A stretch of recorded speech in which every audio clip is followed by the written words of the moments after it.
As the Shred Man would say, moment of silence for the Alfa Romeo water bottle. I dropped it. I dropped the ball and dropped the water bottle. Literally, dropped the water bottle. It's not too bad, but man. What's good, guys? It's Ron's Rides. This is my 2016 Maserati Ghibli S behind me, and today I'm doing a giveaway. So I'm giving away an Alfa Romeo water bottle. Now, if you guys did do the giveaway video, you did comment, like, and subscribe. So now I'm going to be answering your questions that you gave me in that video, and I'm going to be giving away a little something else since I literally dropped the water bottle and scraped it up a little bit. So let's go get to the question. If you guys follow me on social media, you'll know that I posted this a day before that I'm going to be giving away not only this bottle here that I somewhat damaged, but this Maserati hat too, just to compensate for the scratched bottle. Reason being is because we don't have any more in the dealership. When I bought that bottle, somebody else was buying one simultaneously. So we had the only two that we had. I got one and the other guy got, so now we don't have any more. So hopefully you'll enjoy this bonus gift, the Maserati hat as well, with the trident there on the strap. And just something nice to kind of compensate for that. So whoever gets this giveaway, which I'll announce at the end of the video, will be the lucky winner that gets two gifts this time. All right, guys, so I'm just gonna load these from the phone here and just read them right off of the video that you guys left these comments on. I'm gonna try to get to every single one of them, and I'm gonna try to answer them as best as I can. So the first one reads, Ron, as you know, Sergio, CEO of FCA and chairman of Maserati, passed a few weeks ago.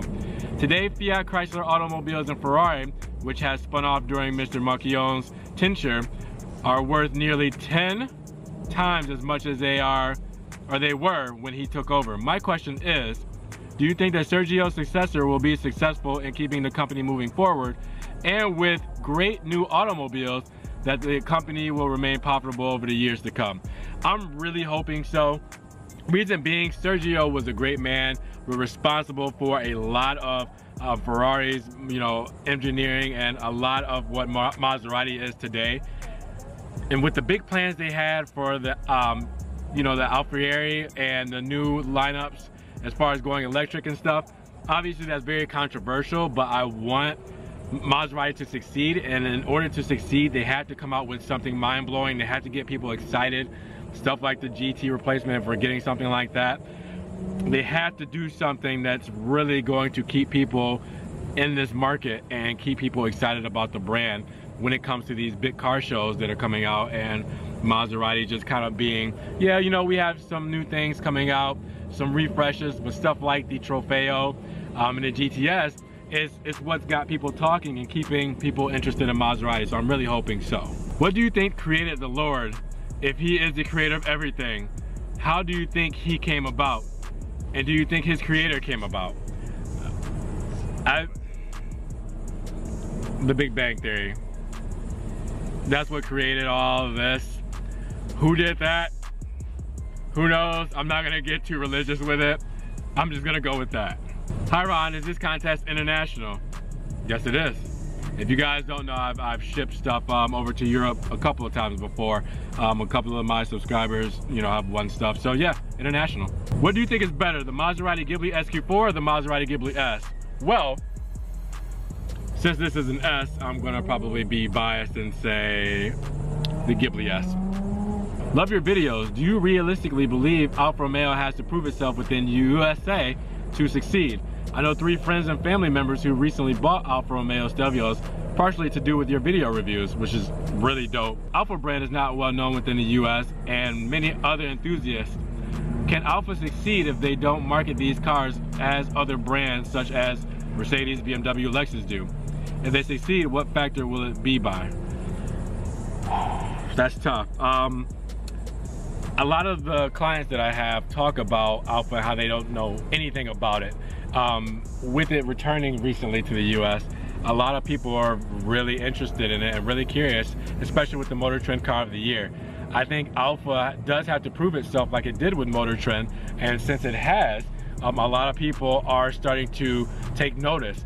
It's really marketing and really just it proving itself, word of mouth.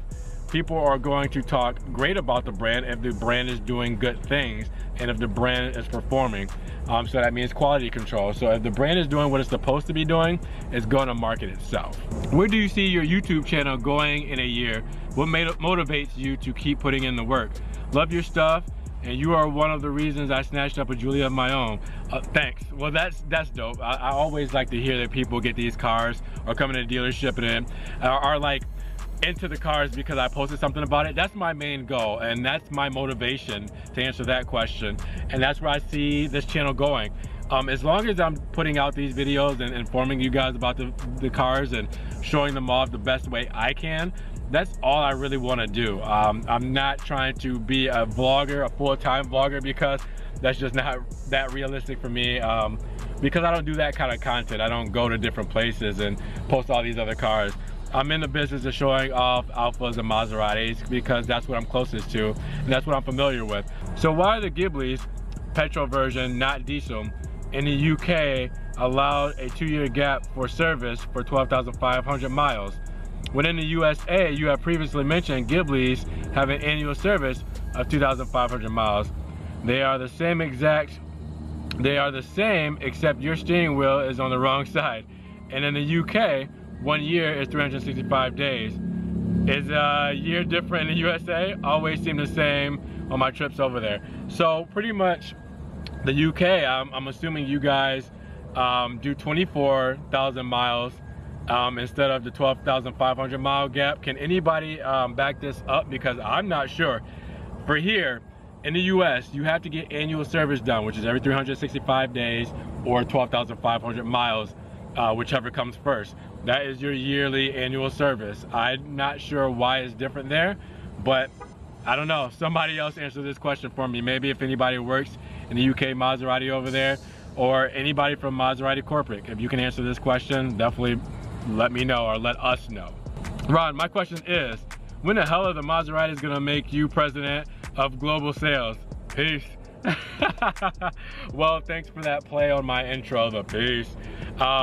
And hey, Maserati, if you guys are listening or watching this video, or if anybody can get this to Maserati corporate, I'd love to be sponsored and take a trip over there and show everybody Maserati my particular way. I would love to be a part of brand corporate or anything like that. That would be really cool, just because I rep the brand so hard. So I would love to be able to, you know, represent. So if anybody in Maserati is listening, definitely hit your boy up. Sun is back. The sun is back. Hey Ron, you're in love with Maserati / Alfa, but will you consider buying a car from a complete different brand? If so, which brand? I love the bottle. Well, Lamborghini all the way. I know this is very common, very YouTuber-esque, because every YouTuber has a Huracan, okay? But listen, I've been in love with Lamborghini since 2001. I think it was 2001, 2002 is when I went to my first big car show, and it's when I fell in love with cars. It's when they debuted the new Murcielagos. It was new at that time, and that's when my first Lamborghini I saw, and that was my poster car, was the Lamborghini Murcielagos. I soon went to appreciate the Countach and the Diablos and had pictures and posters of those too. But it would be my dream to own a Lamborghini one day. I'm gonna hopefully make it happen. As you guys know, I just bought a house, so priorities first, but Lamborghini hopefully in the near future. Hey Ron, on the next video, what are you about to do? Well, on the video after this video, I do have a video of a Maserati Gran Turismo convertible MC that has the carbon bucket seats. You guys will see that probably on Monday, the Monday after this video. Pretty dope. It's a customer car film that was in for service, so that's probably on the next video. Ron, when will your dealership get a Levante Trofeo?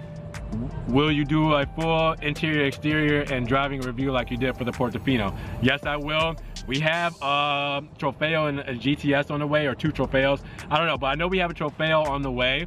So on the way means in the build process.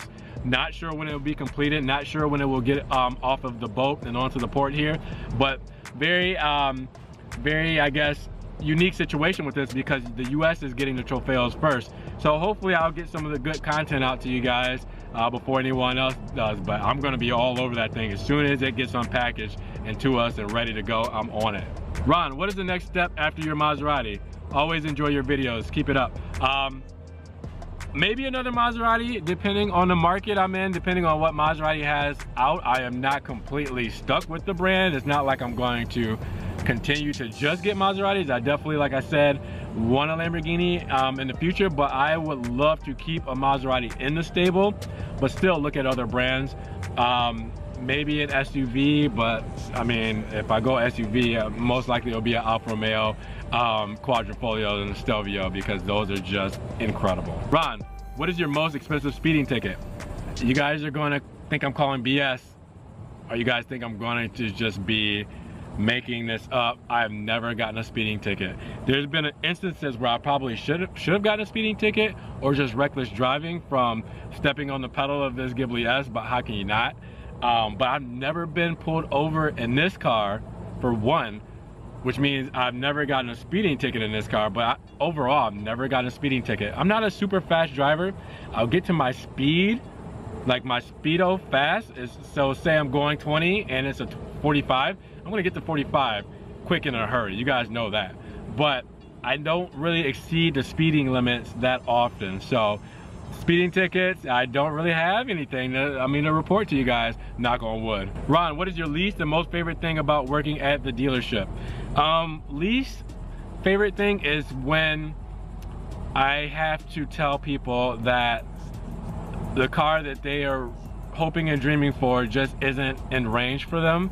You know, in a perfect world, we could all go to the dealership and buy whatever car we would love to, but it's kind of just a heartbreaking moment when someone has their mind set on something, but just life hasn't played out correctly and they can't necessarily afford or invest in a vehicle that they had their heart set on. You know, I wish I could sell everybody a GT, or I wish I could sell everybody you know, a Quadrifoglio, but I can't. And some people are okay with that, some people aren't, and I hate telling people that, you know, maybe this isn't the right time to make that investment, you know. So that's always heartbreaking, because I want to give everybody their dream of having these vehicles.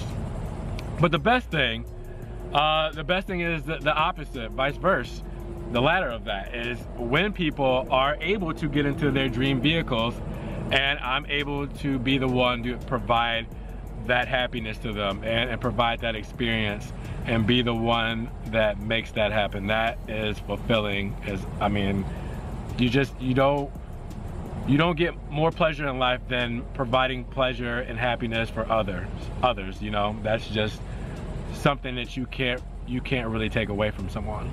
The sale of Maserati went down in China and Europe. Is the US affected as well? I hope not. What's good, Ron? Wanted to ask you, how long have you been with your girlfriend? Do you think you will ever surrender and marry her?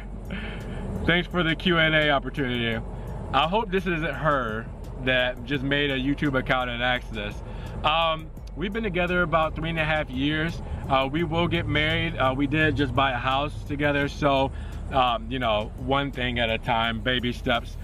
This is a bigger commitment, I feel like, than a ring at the moment. You know, sharing a mortgage and a house together. We will get married in time if I don't mess it up. So Ron, what's your favorite Giulia spec? By the way, that bottle would look nice in my Trofeo White Tricoat Alpha. Just saying, Ron. That's probably it. I mean, I've showed a lot that have been my favorites.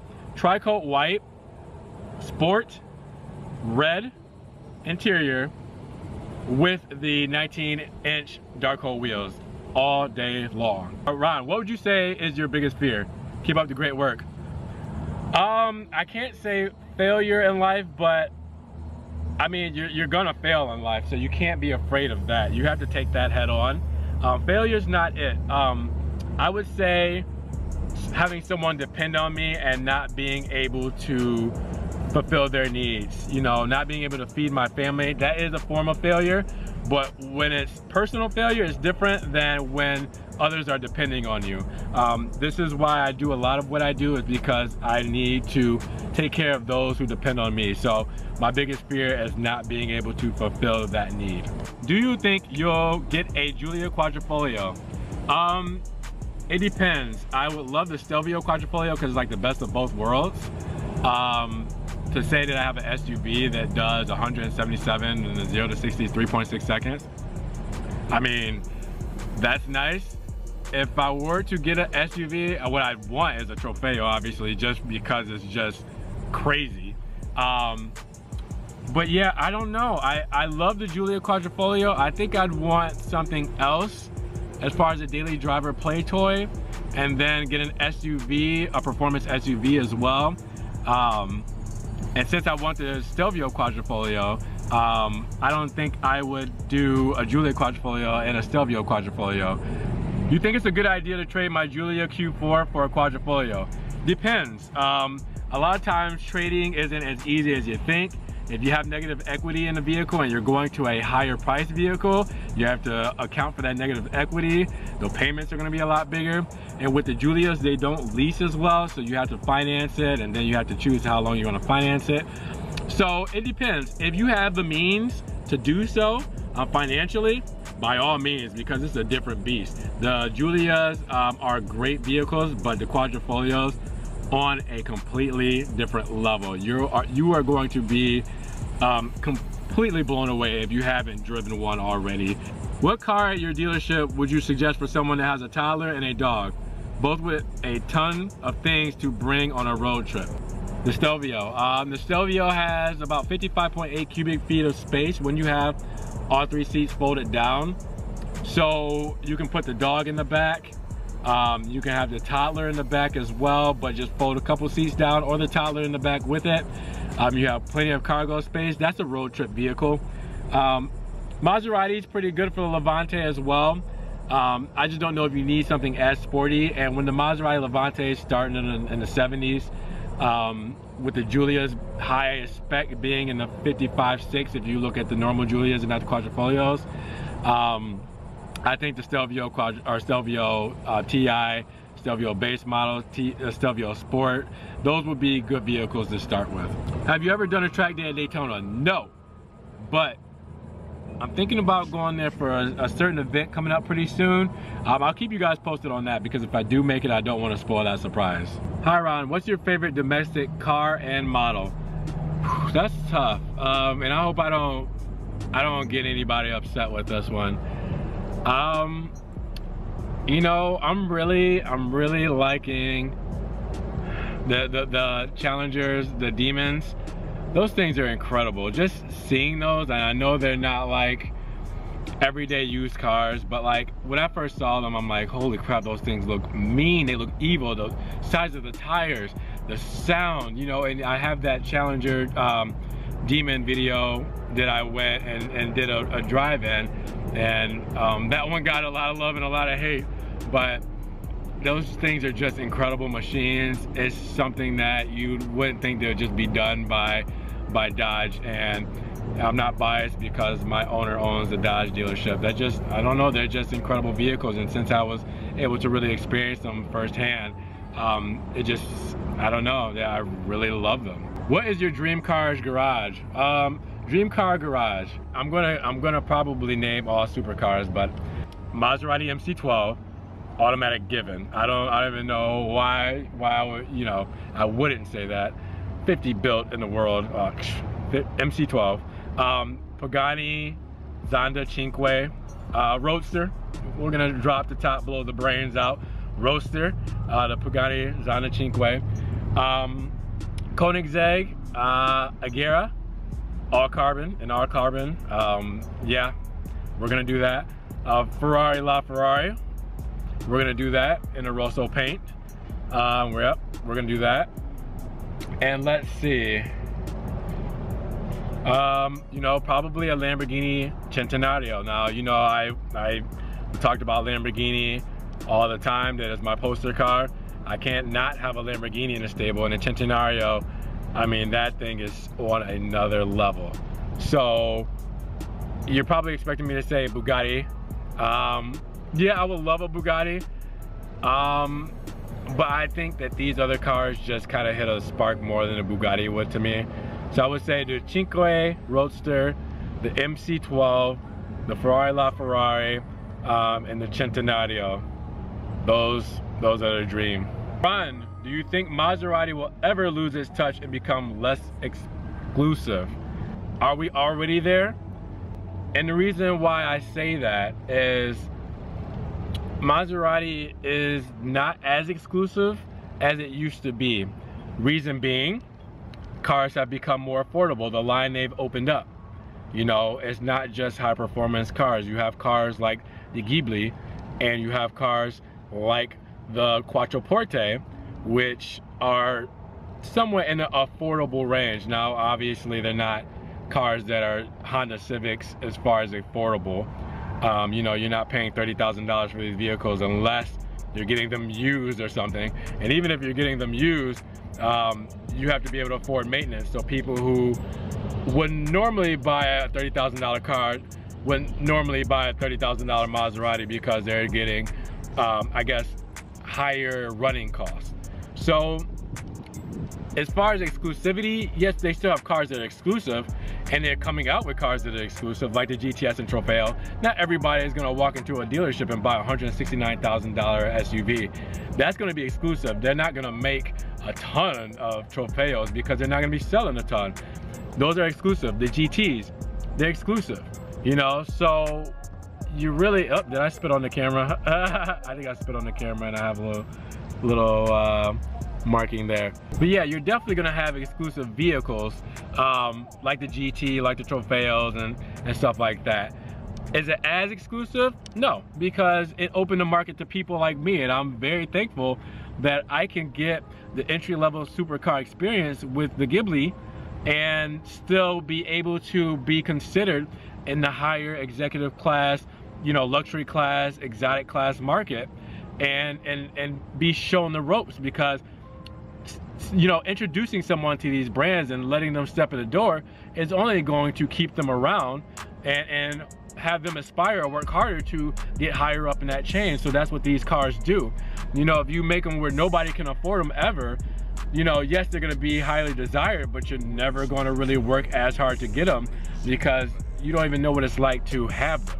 You know, it's kind of like getting a bite of a sandwich, you know, but then not being able to have the full sandwich. You're gonna work as hard as you can to be able to afford that full sandwich. But if you never know what caviar tastes like, then it's like, yeah, it's cool, I know rich people have it, but I don't really care to eat it because I've never been able to try it because I can't afford it.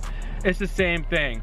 Opening the door to being exclusive makes you want that even more. But hopefully that makes sense.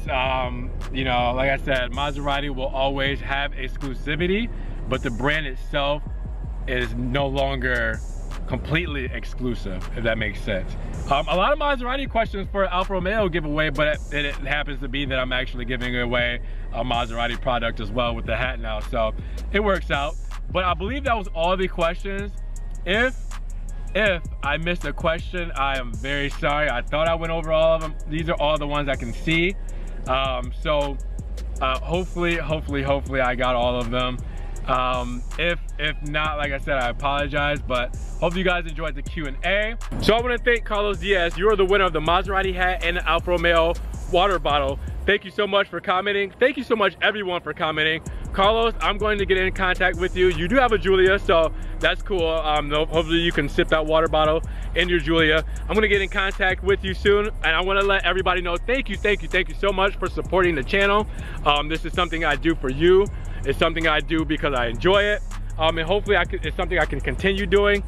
With that, keep showing your love, keep commenting on all the videos, keep liking all the videos. And for everybody new, start subscribing and go look in the playlist. Hopefully there's something there I got for you guys that will help you in your future buying process of these vehicles, or just any curious information that you want. I should have it for you. If not, I'm gonna work on getting it to you. Definitely check the links below, social media links, to check out all the memes and pictures and stuff and videos I'll be posting of all these cars. Always fun to interact with you guys there too. And also check the link below for the link to these custom floor mats to keep you protected of all of the dirt and grime and stuff that you see here. So definitely check the link for that, because if you use the Ron's Rides code, you will get a discount for that. So make sure you do that. I think it's like 5% off. You can do it for your Maserati Ghibli. You can do the Quattroporte. I'm not sure if you can do the Levante yet. Hopefully you can, but definitely search through there and see. With that said, guys, thank you for this giveaway. It's been dope. I rambled a lot for this, so hopefully you stuck it through with me. You made it to the end, especially you, Carlos, because if you didn't, hopefully you knew you win. So with that, you guys take it easy. I'll see you in the next video. You guys be blessed. Talk to you then. Peace.